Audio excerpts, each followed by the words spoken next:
Hi, I'm Allie. Hey, I'm Mario, and this is the East and West Atlantic Real Estate Podcast. Hi, Mario. Hey, Ali, how are you doing? I'm doing great. How are you? Fantastic, fantastic. It's a very important day in Portugal. It's the day of the revolution, meaning that we're celebrating the end of the dictatorship. Oh, wow, that is exciting. Oh, I love that. What do people do for this? Do people celebrate in the streets? What happens? Taking the day off. I mean, obviously everybody's off. It's an official holiday, and there's a lot of celebrations, and there's a lot of happenings to commemorate. Obviously, this very important event, so to say. So I love definitely. that. I have American friends in Portugal right now that are attending a wedding, and the photographs are unbelievable. I have to come and visit. Fantastic. Well, we keep saying it. Don't wait. Make it happen. But today, the subject of our podcast is going to be focused entirely on the Hamptons and buying a vacation home. We're extremely curious to hear from you as to, why buying a vacation home in the Hamptons. So we're going to go into quite a few questions that are related to what would make somebody decide to buy a vacation home in the Hamptons.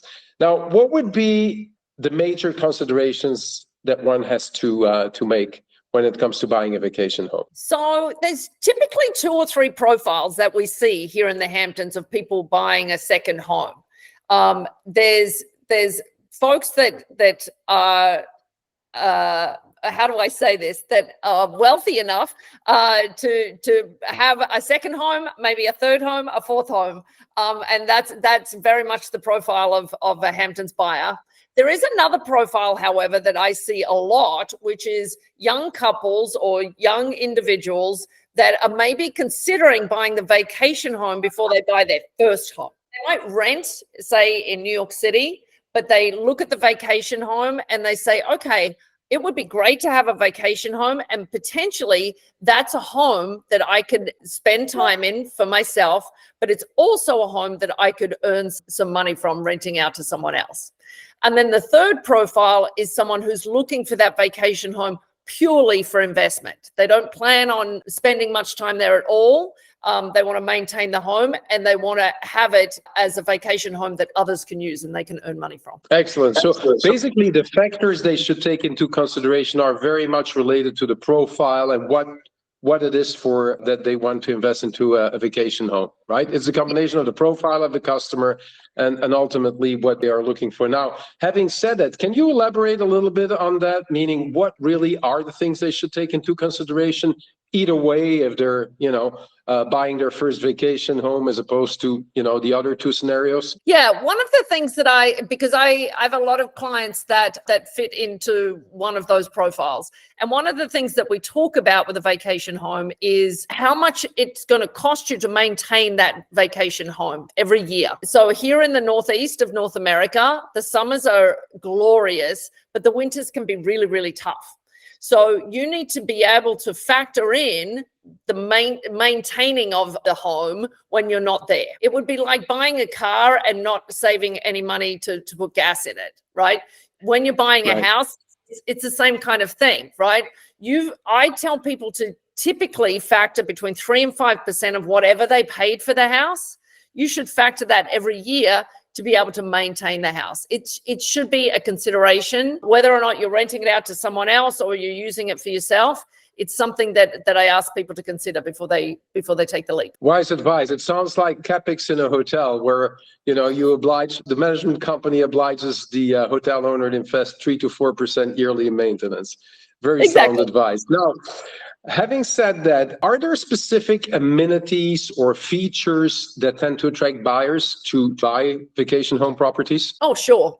You know what? I mean, this kind of runs the gamut, right? Depending on what the profile is like for the buyer. But something near the beach is always going to be desirable. For some people, it's going to be having access to not only to the beach, but to services, right? Different than buying buying your primary residence. With a primary residence, typically you're talking to people about schools and maybe the hospitals and, different functions that they require throughout the year. But with a vacation home, it's kind of all of the nice stuff, right? Am I close to restaurants? Am I close to shopping? Am I close to the beach? Am I close to the nightlife? And I think for here in the Hamptons, having a swimming pool is very high on the wish list for a lot of the buyers as well. And what about the financial considerations, other than the ones that you mentioned already? What are the most important financial considerations that buyers should keep in mind when they're looking into purchasing a vacation home? Yeah, I think, understand what longer term, what the asset is going to cost you. And what I mean by this, so yes, we talked about the maintenance a little bit before, but in addition to that, if you're borrowing money for the vacation home, talk to your lender and have them help you understand what that might look like. Will you get the same kind of interest rates as you do for your first home? Will it be better or worse? Are there any tax implications to having a second home? If you are renting out the home to other people, here in the Hamptons, it's referred to as a hotel tax.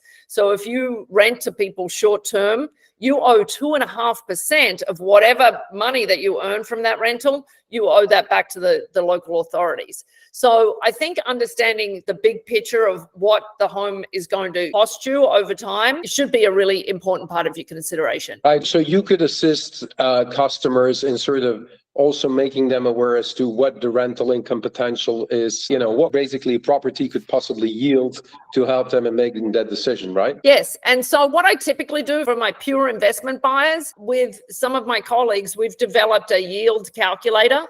And so we kind of say, okay, this is the principal cost of the asset, and this is the money that you'll need to put into it. This is, what you'll pay every year in taxes and maintenance and all of those things. And you can expect a yield of XYZ. And we get the yield. We look at historical data, has this house rented before? What houses in the neighborhood rent for?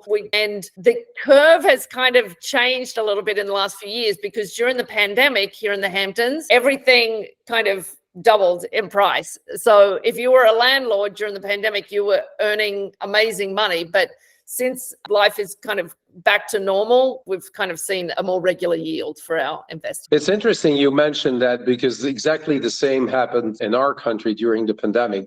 People were looking for a remote place to stay. Those that had one obviously stayed there for a very long period, and those that didn't have, ended up finding rural locations, and ultimately some people even relocated to those places. So it has had an exponential effect on the price of these properties on those quintas. So it's interesting to see the similarities from a buying perspective and from an interest, since the pandemic, so to say.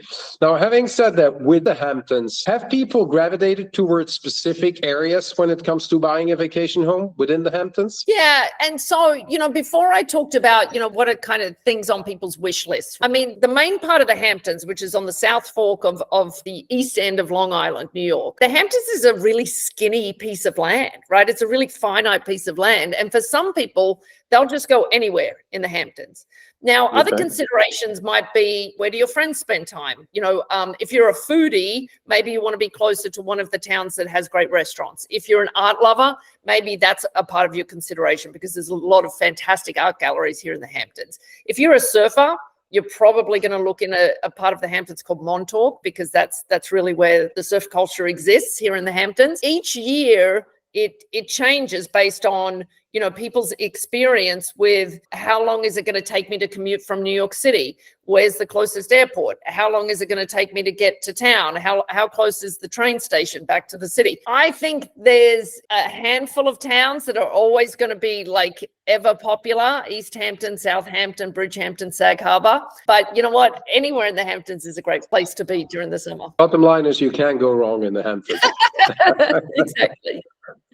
Have you seen any trends or shifts when it comes to buyer preferences within the vacation home market? Definitely. And, we talked a few minutes ago, Mario, about the pandemic. Probably similarly in Portugal, we had a number of people that bought in the Hamptons, people that maybe hadn't owned here before. During the pandemic, they bought a home during the Hamptons, and the way people work, it has completely changed, right? So there was a time where people were 5 days a week in the office, 9 to 5, but that's very much changed, right? And so what the buyers are looking for is a very different style of home. It's less just vacation home. And now we're seeing that the requests for the homes should have a home office, should have a home gym, potentially a home theater.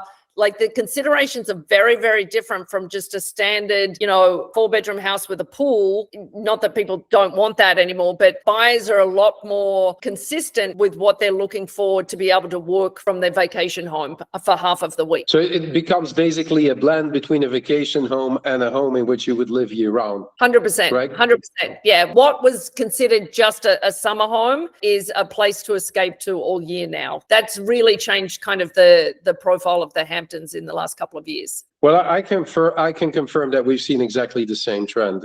As I said earlier, some people have decided not only to purchase a vacation home, but also made it their definite home. I mean, and this all eased up by the fact that a lot of people work remote and have the ability to work remotely without a problem. And Yes. might commute to their original offices for just a couple of days a week. We even noticed it in traffic, actually, that patterns have changed dramatically.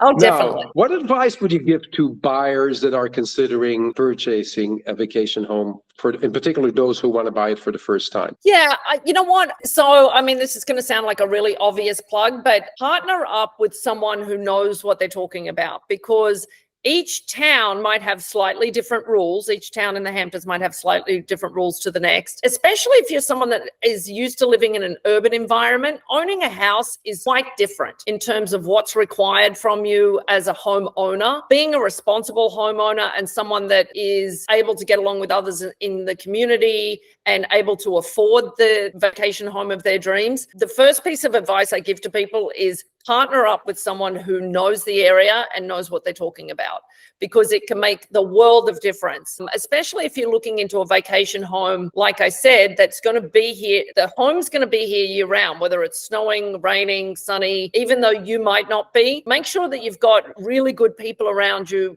even after the sale, because maybe you need people to help you maintain the pH levels in the pool if you're not there. Maybe you need people to make sure that the gutters are clear. Maybe you need people to make sure that the house is locked up when you're not there. Maybe you need better security than you have in the city. There's a lot of considerations.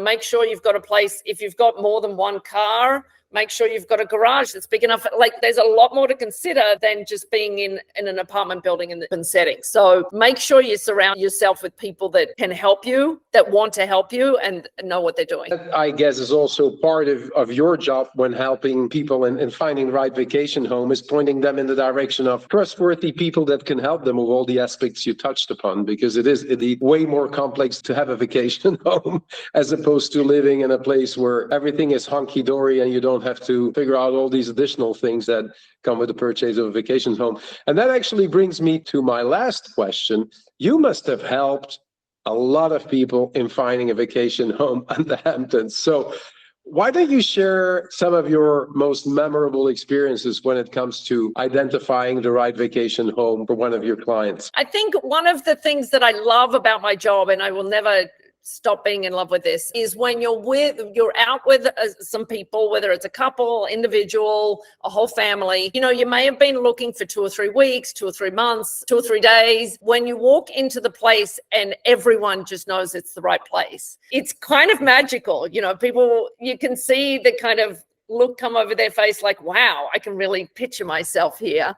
And to me, it's the best, right? I feel so happy for families and couples and individuals that I'm able to help. I sold a house earlier this year to a couple who are actually getting married in Italy later this year. We went to that house. We weren't supposed to go to that house. It was not on our list, but we were like, there's an open house. We'll go and see it. It was a man and a woman and myself, and the three of us, when we walked in, we kind of went, oh, this is the one. And to me, it's just